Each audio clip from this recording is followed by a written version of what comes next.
Array! ఏందిరా జీవితం?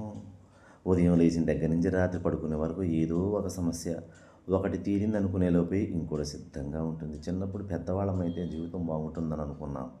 పెద్దయ్యాక తెలిసిందిరా, అప్పటి వరకు ఉన్న సమస్యలు హోంవర్క్ ఒకటే అయితే ఇప్పుడు ఉన్నవి జీవితమే పెద్ద పరీక్షలా అయింది. చిన్నప్పుడు రూ. 5 దొరికితే ప్రపంచం దొరికినంత సంతోషంగా ఉండేది. ఇప్పుడు రూ. 1000 చేతిలో ఉన్నా సరే మనశ్శాంతిని పొందలేకపోతున్నారా? అప్పట్లో పడిపోతే కాలికి గాయం అయ్యేది. ఇప్పుడు పడిపోతే మనసుకే గాయం అవుతుంది. అందరూ అడుగుతార్రా, ఏమన్నా టెన్షనా ఏందిరా అని. కానీ ఎవరికి చెప్తాము టెన్షన్ అని?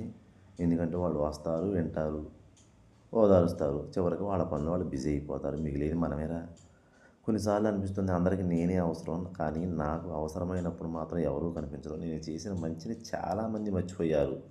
నేను చేసిన ఒక చిన్న తప్పుని మాత్రం జీవితాంతం గుర్తుపెట్టుకుంటున్నారా మామ.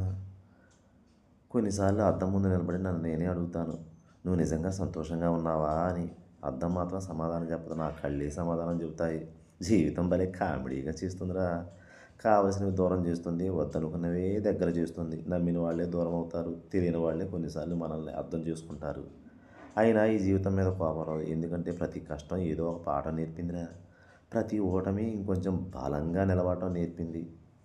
ఏం చేస్తావురా మామ, ప్రతి కన్నీటి చుక్క నా విలువ నాకు తెలియజేసింది.